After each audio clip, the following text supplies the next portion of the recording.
Taïna la matinale, Fiston Muhindo.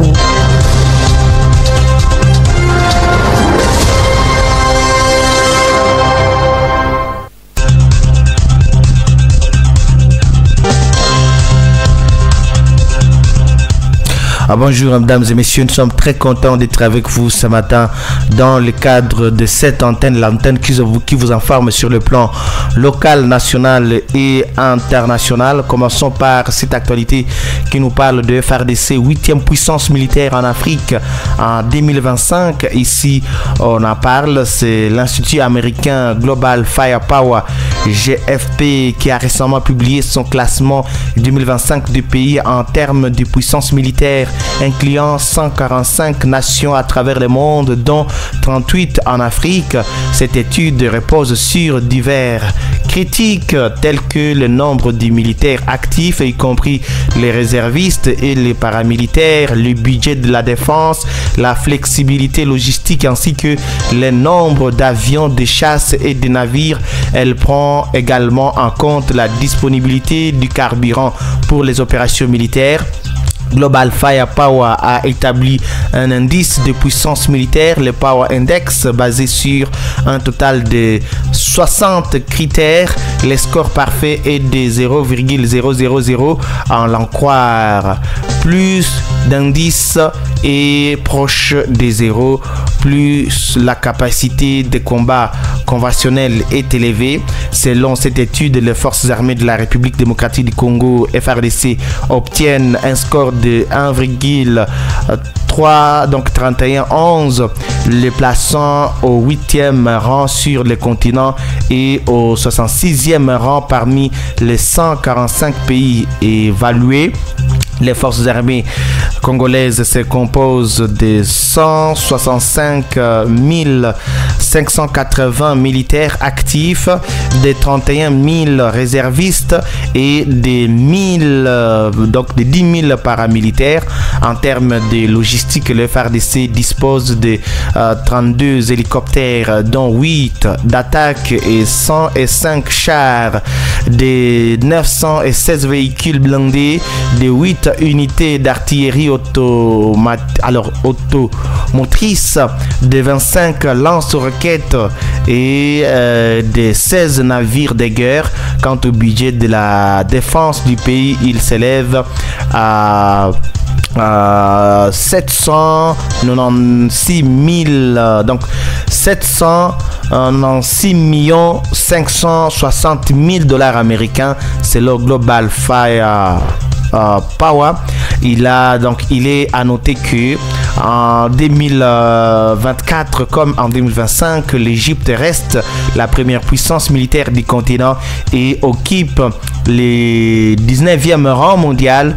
Elle est suivie par l'Algérie qui se classe au 26e rang mondial. Le Nigeria se positionne au 3e rang continental, suivi par l'Afrique du Sud en 4e position, l'Éthiopie en 5e, l'Angola en 6e, le Maroc en 7e, le Soudan en 9e et la Libye clôturant les tableaux des 10 premières armées africaines pour l'année.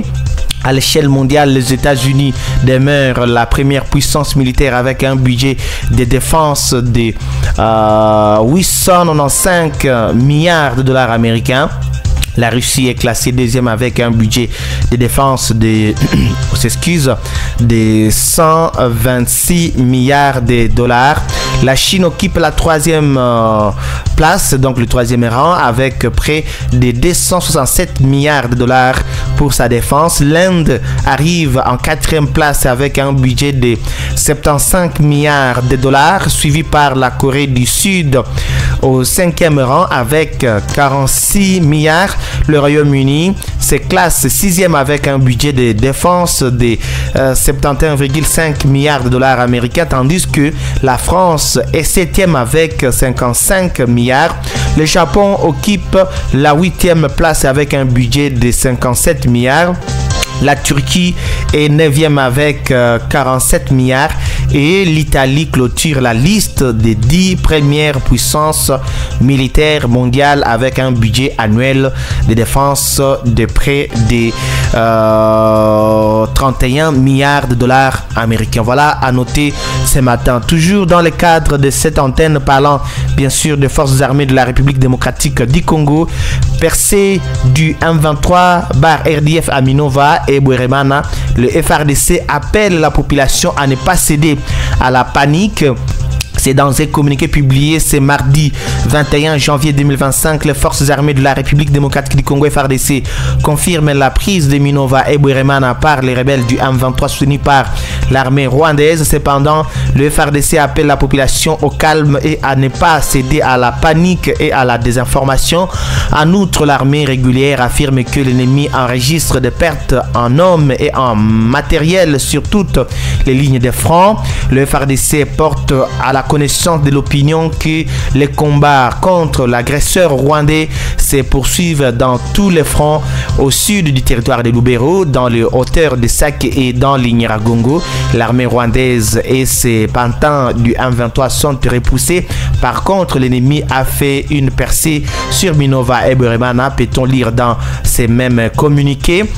Toutefois, les FARDC rassurent la population que toutes les dispositions sont prises pour barrer la route à l'agresseur et à ramener la paix dans la partie orientale du pays. Toujours dans ce même chapitre, parlant bien sûr de l'actualité par rapport à la guerre dans l'Est, c'est à Minova et le M23 RDF s'attaque aux jeunes accusés d'appartenir au mouvement Wazalendo.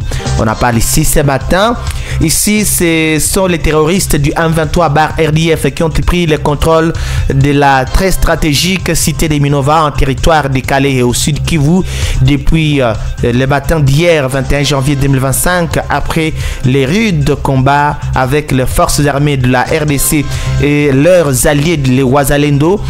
Selon la société civile territoire de Calais qui confirme la nouvelle à 7/7.cd, plusieurs personnes ont fui les combats vers d'autres agglomérations considérées comme sécurisées par les forces gouvernementales.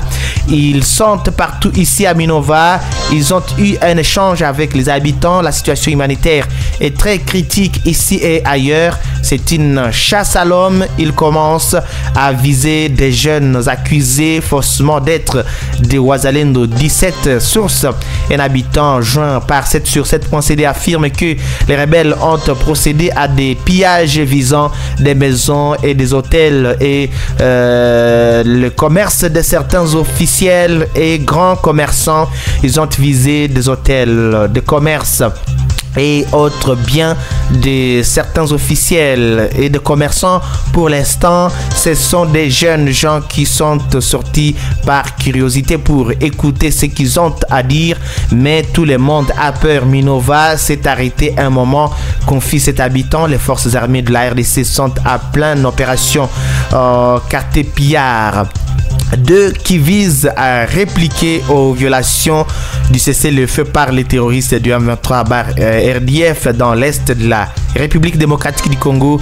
Pour l'instant, les forces armées de la RDC n'ont pas encore communiqué sur cette nouvelle évolution de la situation, mais bien sûr il y a déjà un communiqué. Toujours dans l'actualité ce matin, nous parlons du Sud Kivu avec 6 rebelles qui ont été tués dans une attaque contre une position de l'armée.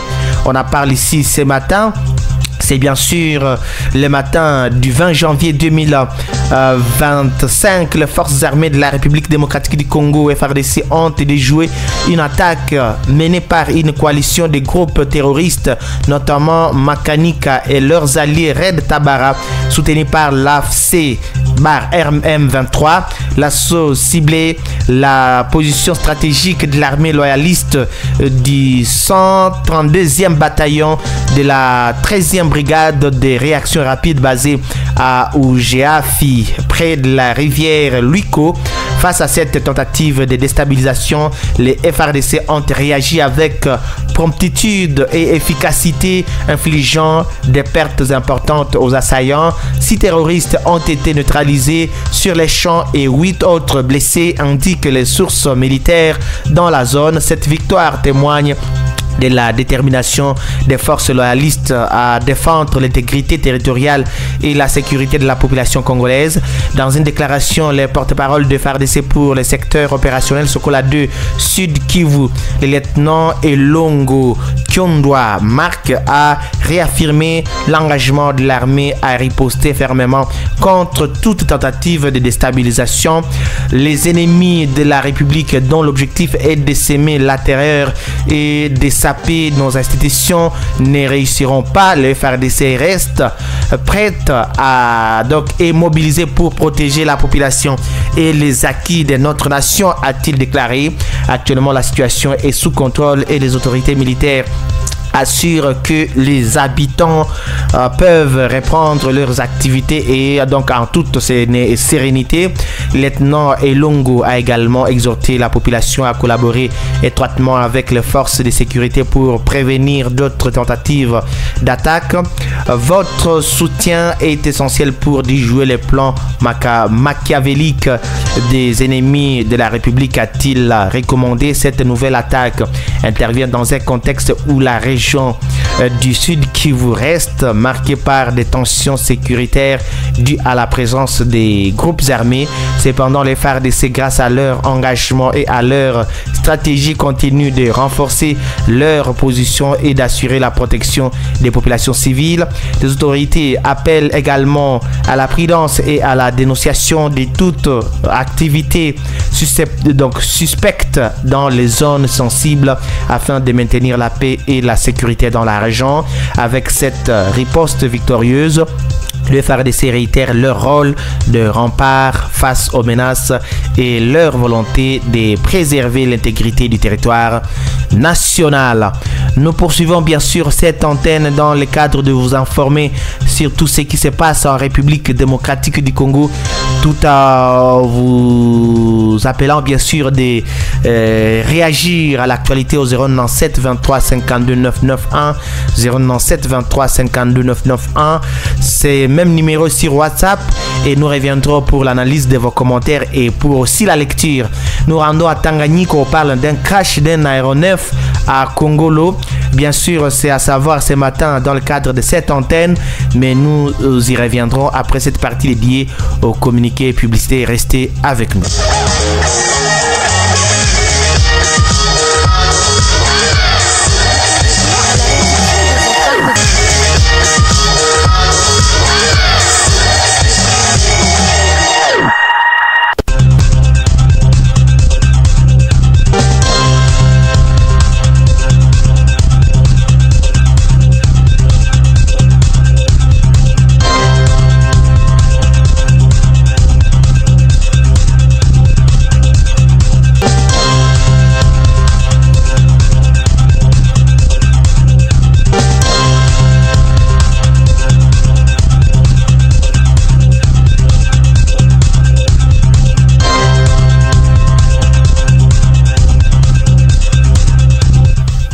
Voilà, mesdames et messieurs, nous sommes avec vous et nous sommes aussi présents sur les plateformes numériques, sur les réseaux sociaux avec la page Facebook RTCT Goma.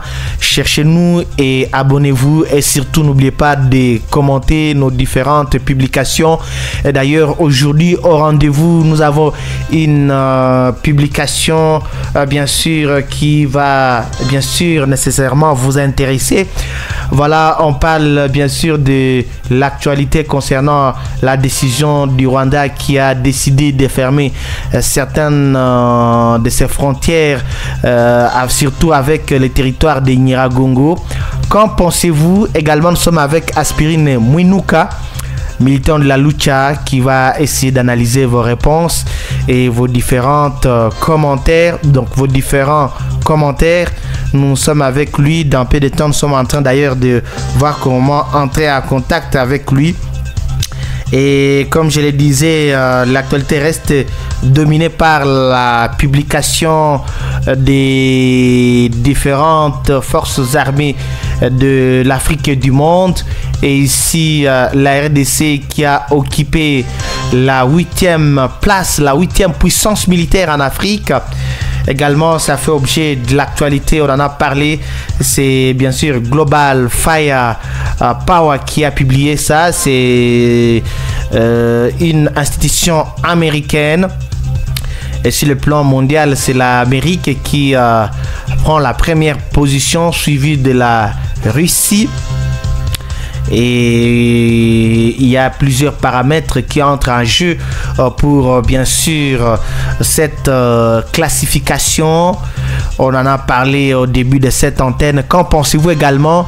Nous sommes sur les 097 23 52 991 097 23 52 991 et ça a été un grand plaisir de vous partager ces informations. Et là je signale que Aspirine Mwinuka est déjà en ligne, à qui nous disons bonjour et bienvenue dans cette antenne. Bonjour monsieur les journalistes, bonjour à tous les auditeurs. Alors, ce matin, on a parlé bien sûr de l'actualité concernant les forces armées de la République démocratique du Congo qui occupent la 8e place, la 8e puissance militaire en Afrique.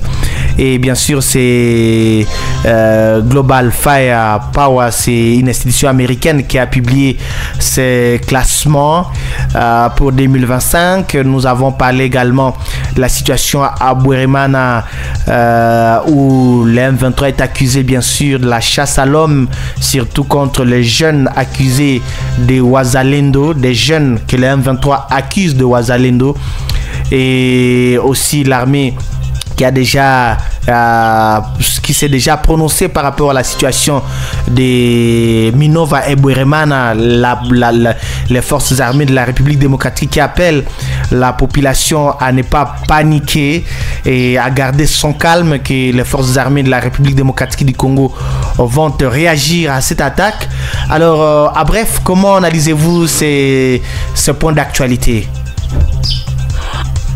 Moi personnellement quand même ça me va tout droit au cœur par le fait que les efforts que fournissent nos FARDC sont reconnus sur le plan mondial. Donc pour nous c'est une reconnaissance dont la RDC avait toujours besoin, mais également pour ce qui s'est passé à Bweremana, à Minova, vraiment c'est avec des larmes aux yeux que nous l'avions appris, puisque c'est aberrant, c'est inacceptable, ce sont des choses archaïques que telle ou telle autre personne puisse occuper un millier ou bien un contrée et commencer à s'apprendre à la population civile. Donc ça montre normalement quel est ce comportement barbare et terroriste de l'armée rwandaise, mais également ça montre que les Rwandais incarnent toujours cet esprit génocidaire.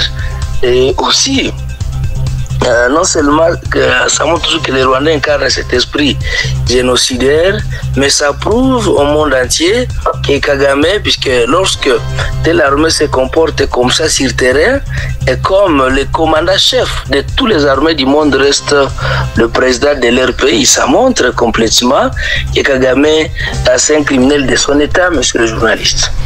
Alors, que la population ne puisse pas perdre confiance. Les FARDC, nous sommes sûrs et certains qu'ils vont bien se défendre, qu'ils vont protéger l'intégrité territoriale. Voilà, merci beaucoup à ces analyses, mais aussi comme cela a été annoncé, nous sommes avec vous, vous êtes de la partie dans cette antenne, ici spécifiquement pour cette partie dédiée à la question aux auditeurs, et il faudra les souligner que le Rwanda a commencé à fermer ses frontières avec la RDC à la limite du territoire de Nyiragongo depuis le lundi 13 janvier. C'est la suite au combat qui oppose le FARDC au M23. Qu'en pensez-vous? C'est la question qu'on avait posée à nos auditeurs et vous êtes avec nous. Nous allons nous permettre de lire quelques commentaires. Il y a Jonathan Bakuzola qui a dit ceci: les Rwandais tendent son filet pour attraper ses frétins. Il y a Louis Mazimo qui dit ceci: bonjour ma radio, le Rwanda a toujours été un pays hypocrite face à la communauté internationale, affirmant tout d'abord ses frontières. Cela prouve à suffisance que ces pays ne respectent pas les droits internationaux humanitaires. Je crois qu'il est temps que la RDC se prenne en charge pour mettre fin à cette guerre tout en écartant de loin l'idée d'une négociation parce que l'ennemi est déjà connu avec son objectif, quelle que soit la complicité des grandes puissances occidentales qui vivent la RDC de nos ancêtres. Il y a Edison Kisuba Mumbere qui dit ceci: Rwanda imezarau RDC kwa kiasi kubwa. Il y a Jonas 5 qui dit ceci: cette frontière est vraiment méconnue selon lui. Il y a Kaskan Eric Sombola qui dit ceci: il commence à comprendre que les effets collatéraux de la guerre c'est paye et cash. La peur a désormais changé de camp. La fin de la guerre c'est pour bientôt, Inch'Allah. Il y a Vincent Batena qui dit ici: pourquoi faire souffrir les petits citoyens? Comme vous le savez, les petits citoyens congolais ou rwandais, nous n'en profitons pas de cette guerre. Seules quelques têtes au Rwanda et au Congo en profitent. Les peu que nous profitons du Rwanda, c'est leurs produits agricoles et donc à eux profitent de nous donc la clientèle. Pourquoi mettre une mesure qui tend à nuire nos relations socio-économiques, socio-culturelles? Au finish, nous demeurons victimes dans une affaire de quelques personnes. On s'arrête d'abord là pour cette partie. Comment analysez-vous ces commentaires, monsieur Aspirine Mouinouka? Moi, je pense que tous les auditeurs, je crois qu'ils ont parfois raison, parfois ils n'ont pas raison. Mais je voulais d'abord commencer sur le tout dernier commentaire, surtout de notre compatriote qui dit que les citoyens congolais, lambda ou bien rwandais, ils ne sont pas concernés par cette guerre. C'est Vincent Batenani. Je pense que notre auditeur se trompe par le fait que lorsque ces petits Rwandais prennent un millier, ils ne savent pas que tel c'est un citoyen lambda, que tel c'est un citoyen ordinaire ou bien tel à tel ou tel autre poste au sein du gouvernement. Ils s'attaquent toujours à la population civile et ils les massacrent comme ils avaient massacré leurs compatriotes Hutus au Rwanda. Donc cette guerre n'est pas seulement une guerre des politiciens, une guerre des autorités, une guerre des FRDC, c'est une guerre qui demande l'implication de tout le monde. C'est pourquoi tous nous devons mettre la main sur la pâte. Mais également, je voulais dire à notre ami, nous ne profitons pas de ce qui est produit au Rwanda. Les gens doivent savoir. Peut-être que lui n'a pas vécu la tragédie que nous autres nous avions vécu. Nos compatriotes de Rutshuru, lorsqu'ils arrivent à la période de récolte, c'est là où ils sont attaqués. Et ceux qui récoltent maintenant, c'est que avec cultiver nos compatriotes, ce sont des Rwandais, ils les font traverser chez eux et puis ils nous amènent ça pour acheter. Ouais. Donc, ils nous font acheter ce que nous-mêmes nous avions cultivé. Deuxième des choses, il faut comprendre que ce que nous achetons qui provient du Rwanda, présumé provenir au Rwanda, c'est souvent venu sous forme de transit. Donc ça peut provenir d'autres pays comme le Kenya, l'Ouganda, ça transite par le Rwanda et puis on achète. Les gens pensent que non, ça a été produit au Rwanda. Donc on ne peut pas refuser qu'on n'est pas interdépendant. Mais il y a des tomates, il y a des tomates, des choux, il y a également des haricots qui produit le Rwanda. On ne refuse pas, mais souvent c'est en transit, monsieur le journaliste. Le Rwanda, c'est un petit pays pauvre qui n'ont même pas de terre arable, monsieur le journaliste, voyez-vous. Mais aussi, je voulais ramener un peu notre auditeur un peu en arrière. Lorsque nous étions touchés par la Covid-19, mais à Nyakagina, nous avions produit la tomate, à Nyakagina, nous avions produit les choux, carottes et autre chose. Mais également, est-ce qu'il oublie qu'à Kibumba, nous produisons au moins 90% des condiments qu'utilisent nos mamans? Voyez-vous? Donc, on ne peut pas dire au Rwanda et que nous sommes en guerre, qu'on doit toujours se comporter en bon fils du Rwanda. J'ai entendu notre auditeur dire que non, c'était une frontière méconnue. Bon, Exactement, c'était méconnu puisque ce sont nos compatriotes souvent de Kibumba, de Rutshuru qui utilisaient cette frontière pour traverser et aller au Rwanda. Moi personnellement, je ne condamne pas les Rwandais de fermer ces frontières, c'est tout à fait normal puisque le Rwanda serait également un pays indépendant. Donc ils ont plein droit de fermer les frontières et d'ouvrir quand ils veulent, surtout comme c'était des frontières tellement non conventionnelles. C'était des frontières qui n'ont pas le même poids que la grande barrière ou bien la petite barrière, voyez-vous. Donc, le Rwanda a fermé ça, c'était aussi sous crainte, comme a dit l'un de nos auditeurs, puisqu'il a peur à changer normalement les camps. Vous savez, ces petits Rwandais, pour eux, ils sont en train de craindre que nous, on peut faire ce qu'ils sont en train de faire. En oubliant que la RDC, c'est un pays non seulement respectueux des textes et lois internationaux, en oubliant que la RDC, c'est un pays tellement docile, voyez-vous. Mais, qu'à cela ne tienne, la RDC se prépare aussi également à riposter. On peut riposter, nous aussi, en fermant nos frontières. On peut riposter, nous aussi, en jouant leurs cartes, monsieur le journaliste. Donc, avec cela, qui sera la victime si tous les deux pays fermaient les frontières? Moi je pense la guerre c'est la guerre. À la guerre on ne distribue pas de bonbons. Mosée Laurent Désiré le disait toujours, les efforts de la guerre. Et parmi les efforts de la guerre, c'est accepter également de se sacrifier. Vous savez, nous sommes nés dans la guerre, grandis dans la guerre, mais nous on n'acceptera pas que nos petits-fils, que nos enfants puissent grandir également dans la guerre. Si fermer la frontière sera une solution à cette guerre, quel est ce citoyen congolais qui ne peut pas s'en réjouir? Exactement, qu'il y a des produits qui transitent au Rwanda et les produits de première nécessité comme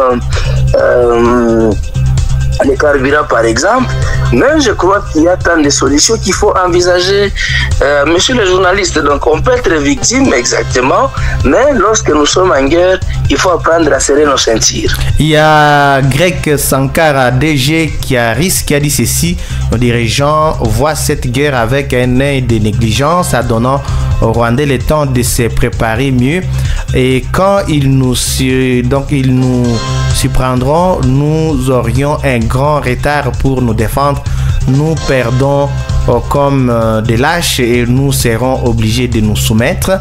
Il y a Dani Siaouswa qui dit ceci: y a-t-il une frontière officielle à territoire de Nyiragongo ou bien je suis dépassé? On a déjà parlé de ça.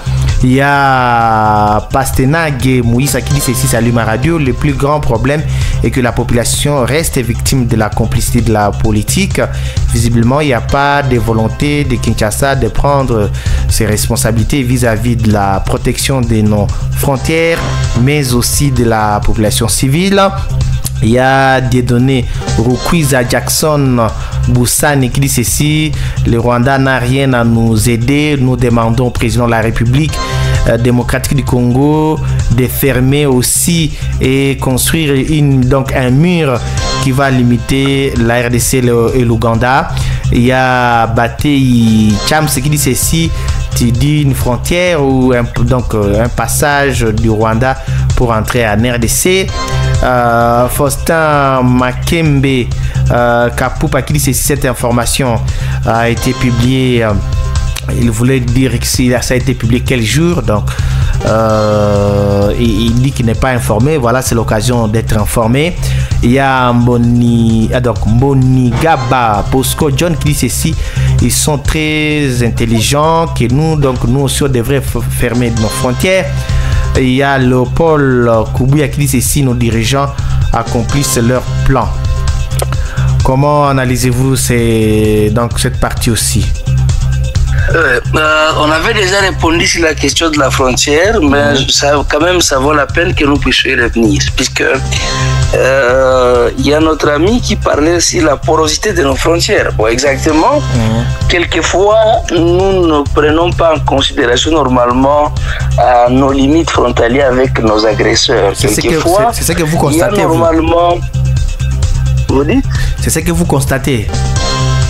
Oui, quelquefois nous ne prenons pas en considération, mais quand même il y a eu une amélioration par le fait que aujourd'hui, nous avions vu, on a renforcé quand même la capacité sur la sécurisation de nos frontières. Donc, c'était à l'époque on prenait ça à la légèreté. Mais quand même aujourd'hui, par le fait que nous avions fini par comprendre quelle est la mauvaise foi de notre voisin éternel, nous avions également pris des mesures. Quand je parle de nous, je ne parle pas de nous comme autorité, mais je parle de nous comme citoyens congolais. D'ailleurs, c'est ça le langage que devrait prendre tout Congolais par le fait que le Congo n'appartient qu'à tous les citoyens congolais.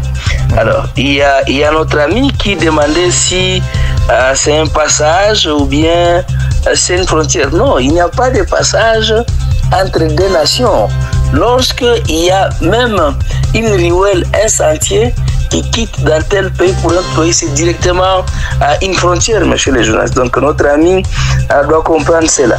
Il y a également l'un de nos amis qui venait de dire que Kinshasa ne prend pas normalement, il prend cette question de la guerre à la légèreté. Bon, moi je ne peux pas le dire par le fait que il y a nos militaires qui combattent, ils ne sont pas seulement du Nord Kivu, du Sud Kivu, du Grand Kivu, ils proviennent de partout ailleurs. Et si on prenait cette question à la légèreté, mais non, on ne devrait pas être là où nous sommes aujourd'hui. Les gens doivent se rappeler. On doit se rappeler que l'AFDEL avait pris le pays dans combien de temps, CNDP, l'RCD avait pris les Grands Kivu dans combien de temps, CNDP même chose, les M23 2013 avaient foulé les pieds à Goma dans combien de temps, et aujourd'hui nous allons dans les 3 ans et demi, donc il y a quand même les efforts qui sont faits, mais nous demandons aussi. Plutôt, vous dites? Il y a une résistance. Exactement, mais nous appelons plutôt à Kinshasa d'améliorer la résistance. Mais également, nous demandons aussi à la population de mettre la main sur la pâte. Donc on ne peut pas dire seulement que Kinshasa ne fournit pas assez d'efforts, mais nous devons aussi également fournir nos efforts comme les citoyens lambda. Alors, il y a un auditeur qui pensait, pour lui, le Rwanda n'a rien à nous aider et demande au président de la République démocratique du Congo de fermer aussi les frontières et de construire un mur entre le Rwanda, donc entre la RDC, le Rwanda et l'Ouganda.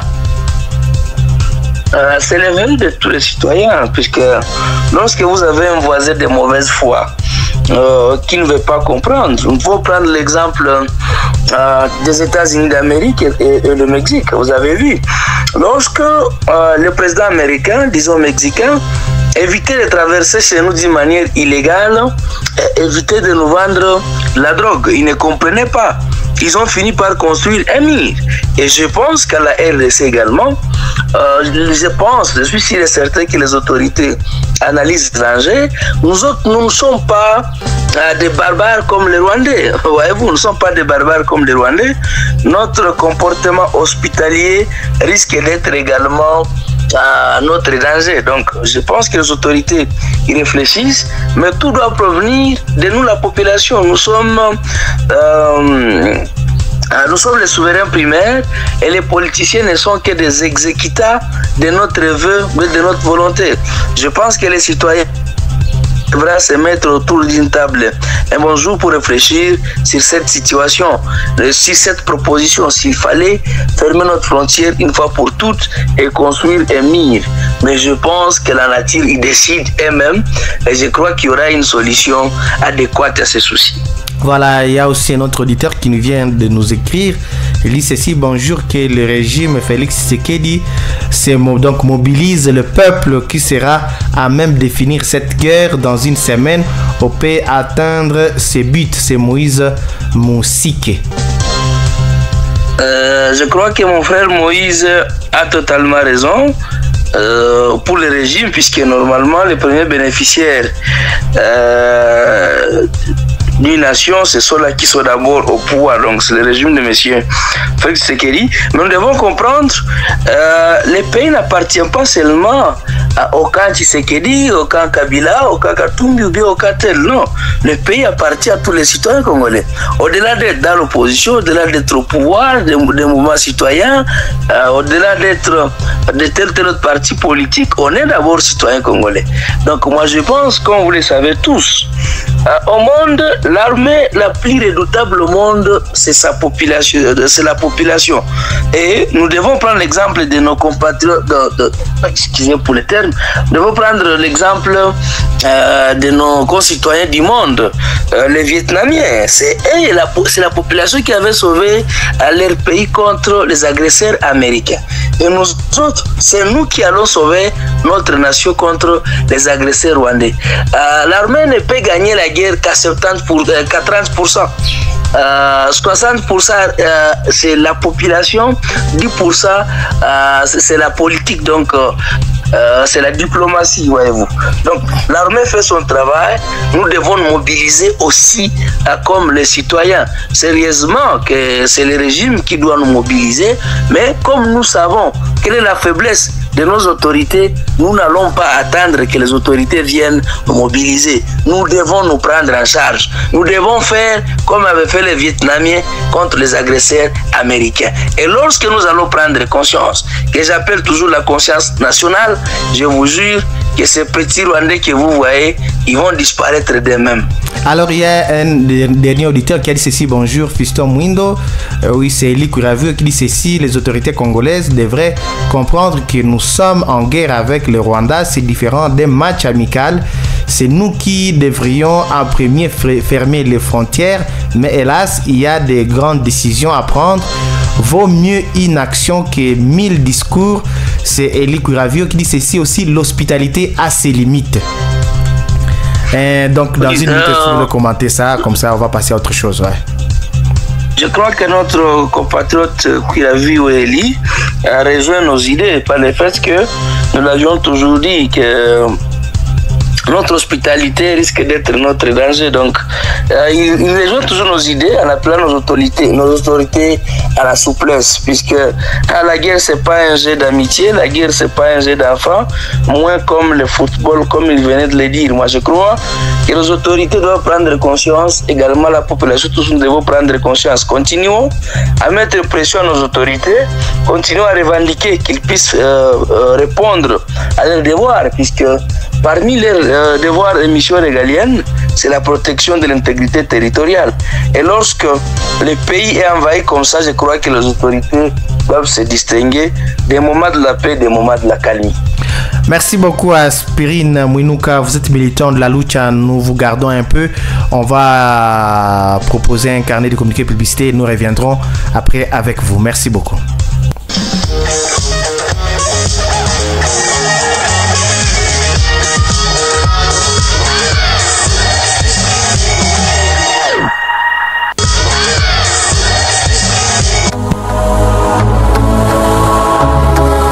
La publicité sur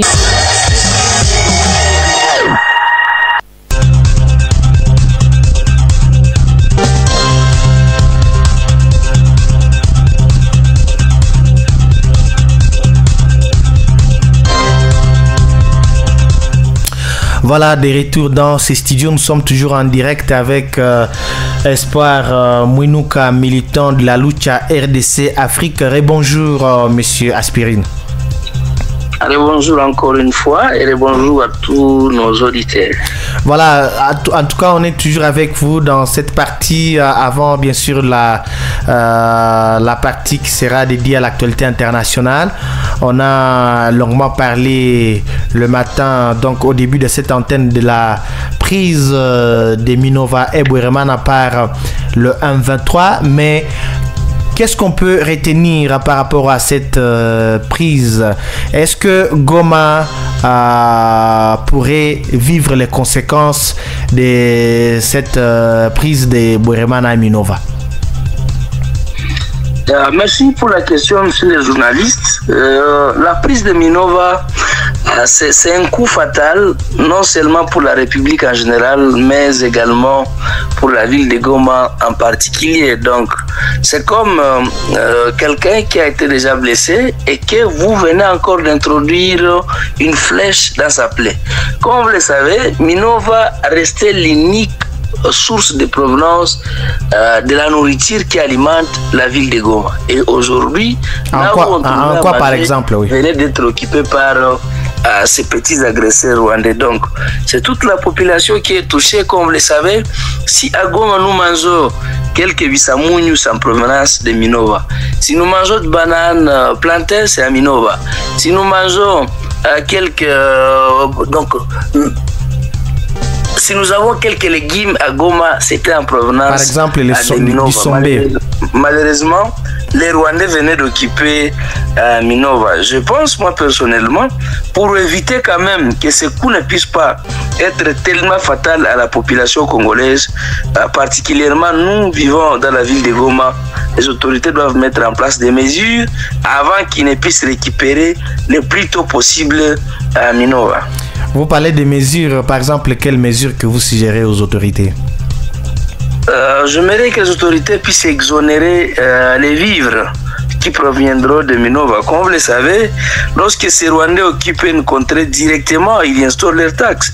Et la population risque de payer doublement. Et imaginez lorsqu'on paye doublement, donc les denrées alimentaires seront revues à la hausse. Je crois que les autorités doivent être sympas aussi vis-à-vis de la population en exonérant les vivres frais qui proviennent de Minova. Et pensez-vous que cette prise de Minova Bweremana était-elle stratégique pour l'M23 ou c'est quoi? Non, c'est pas un fruit d'hasard. C'est pas un fruit d'hasard par le fait que pour l'ennemi, lui, il veut qu'il y ait un soulèvement populaire dans la ville de Goma. Lui, il veut que nous puissions être affamés. Quand on sera affamés, que nous-mêmes nous puissions nous soulever contre les autorités en place. Ouais, c'est ça ce que veut l'ennemi. Mais également, l'ennemi veut non seulement nous affamer, puisque normalement dans la guerre, la population civile n'est pas concernée, comme ils savent, au-delà de leur comportement criminel, que nous ne sommes pas concernés, et ils étudient des méthodes qui peuvent nous pousser au soulèvement populaire. C'est pourquoi ils ont choisi. Comme ils ont déjà fermé Rutshuru, ils ont fermé Masisi, et c'était pour eux le moment de fermer maintenant Minova pour voir si on va réagir d'une manière négative, puisque pour eux, en fermant Rutshuru, Minova, ils pensaient qu'on allait normalement réagir. Ils ont été surpris du degré du patriotisme de la population de ne pas réagir face à leur comportement. Donc, ils voulaient nous amener sur leur terrain. Et comme ils ont échoué là-bas, ils nous amènent maintenant à Minova. C'est tellement stratégique. Mais également, ça leur donne l'opportunité d'avoir l'accès et une même mise sur les lacs Kivu. Et vous pensez qu'ils veulent utiliser la faim comme un outil de guerre? Exactement, ils utilisent la faim comme un outil de guerre. Ils veulent nous mettre à genoux pour que nous puissions nous plier à leur volonté. Chose qu'ils n'auront jamais, puisque je pense que nos autorités doivent écouter également les propositions de nous citoyens ordinaires. Alors, nous sommes arrivés complètement à la fin de cette partie qui était dédiée à la réaction des auditeurs et aussi qui donnait de la place à vous, notre invité. Merci d'avoir accepté notre invitation. Surtout, quel est votre dernier mot adressé à la population et aux autorités? Mon dernier mot, je commence d'abord à la population. Comme je l'ai dit, l'armée la plus redoutable au monde, c'est la population. Comme vous le savez, nous sommes dans une guerre d'agression et cette guerre n'est pas seulement la guerre de Félix, la guerre de l'IDPS, la guerre du peuple RD ou bien autre. C'est une guerre menée contre l'intégrité territoriale, c'est une guerre menée contre la population congolaise. Donc j'appelle toute la population à la prise de la conscience et comprendre que nous sommes en guerre et lorsqu'on est à un moment de guerre, on ne peut pas se comporter comme des citoyens libres. Les Rwandais veulent nous mettre à genoux. Si on ne se bat pas, nous risquons d'être leurs esclaves. Donc, nous devons nous battre. Je demande également aux autorités congolaises de bien comprendre la douleur que ressent la population, surtout nous qui vivons à Goma actuellement. Battez-vous, prenez des mesures pour permettre à nos compatriotes, ceux-là qui sont en train d'aérer d'ici et là pour demander à manger, battez-vous pour permettre à nos compatriotes, ceux-là qui sont aujourd'hui enfermés dans les cas de déplacés, qu'ils puissent rentrer chez eux. Donc nous voulons voir notre armée récupérer nos zones occupées par les Rwandais. Vous avez le soutien de la population congolaise, vous devez vous battre pour ne pas trahir la confiance de la population. Merci beaucoup à vous, Aspirine Mwinuka. Nous avons été honorés par votre présence. Nous espérons vous retrouver à la prochaine. Merci également pour l'invitation. Merci à tous nos auditeurs pour leurs commentaires. Ça nous va tout droit au cœur. Merci.